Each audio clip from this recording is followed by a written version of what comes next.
না না, রাজ্যের কোথাও একটু শান্তি নেই। চারিদিকে শুধু পাদ আর পাদ।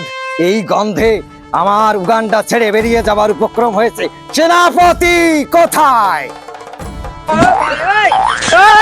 মহারাজ মহারাজ মহারাজ, আমি গোটা রাজ্য তদন্ত করিয়া দেখিয়াছি, বর্তমান শীতকাল, সবাই মূলা আর কপি খাইতেছে। ও, ইহাই তাহলে পাদিবার মূল কারণ। আমার রাজ্য উগান্ডা ছিল সমতল ভূমি, তবে আজ কি হয়ে যাবে সেটা পাদভূমি। মহারাজ, মূলা খেলে পেট বড় ভারী হয় আর পাদে বড় দুর্গন্ধ ছড়ায়। তবে এই মূলাই দেখছি রাষ্ট্রদ্রোহিতার কারণ। এই মূলাকে আমার দেশ থেকে ব্যান্ড করে দেয়া হোক। কবিরত্ন রসভৃঙ্গরাজ, কি বলো তুমি? মহারাজ, দেশে আছে যত বুলো চাষি, তাদের ধরে এনে আপনি দিন ফাঁসি।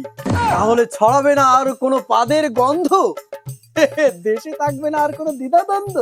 সেনাপতি, বুঝে গেছি মহারাজ, ওই মূলা চাষিদের আজকেই করব কেলিও ভাত।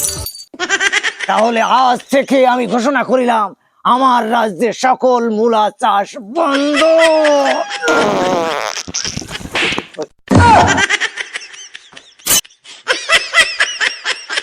সেনাপতি, এবার কেমন গেড়াকল! মহারাজ তো নিজেই দিলেন রাষ্ট্রের প্রথম সিগন্যাল। এটা একটা রাজকীয় শব্দ। এই জন্য তো লোকে বলে, রাজায় ফাদলে নন্দঘোষ, প্রজায় ফাদলে যত দোষ।